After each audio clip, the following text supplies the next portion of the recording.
নোয়াখালীতে শ্রী শ্রী রাম ঠাকুরের ৭৫তম তিরোভাব উৎসব উপলক্ষে দেশ বিদেশের বিভিন্ন শরণার্থীদের নিরাপত্তার কথা ভেবে জেলা পুলিশের পক্ষ থেকে নিরাপত্তা নিশ্চিত করার লক্ষ্যে নিরাপত্তা প্যারেড অনুষ্ঠিত হয়েছে।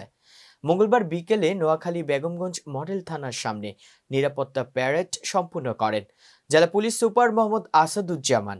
এ সময় উপস্থিত ছিলেন নোয়াখালী জেলা অতিরিক্ত police super Bijoya Sen, Begumganj model থানা officer in charge Mohammad Anwarul Islam, Begumganj model থানা অফিসার তদন্ত ফরিদুল ইসলাম সহ বিভিন্ন অফিসার ইনচার্জ সহ অন্যান্য কর্মকর্তাবৃন্দ। এবারের উৎসবে বাংলাদেশ ছাড়াও ভারত, নেপাল সহ বিশ্বের বিভিন্ন দেশ থেকে ২ লক্ষাধিক ভক্তের অংশগ্রহণের আশা করছেন উৎসব কমিটি।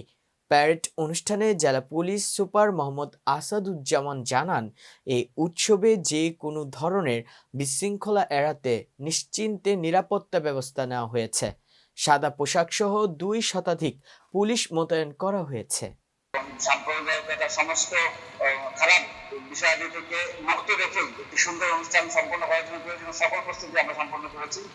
সার্বক্ষণিক নিরাপত্তার চাদরে দৃষ্টি থাকবে এবং আমি মনে করি আমি আপনাদের মাধ্যমে এই অনুষ্ঠানে যারা অংশগ্রহণ করবে, পাশাপাশি যারা অন্যান্য ধর্মাবলম্বী আছে যারা, সবাইকেই আমি আশ্বস্ত করতে চাই একটি সুন্দর সুষ্ঠু শান্তিপূর্ণ অনুষ্ঠানে সংগঠিত হবে বলে আমি আশা করছি।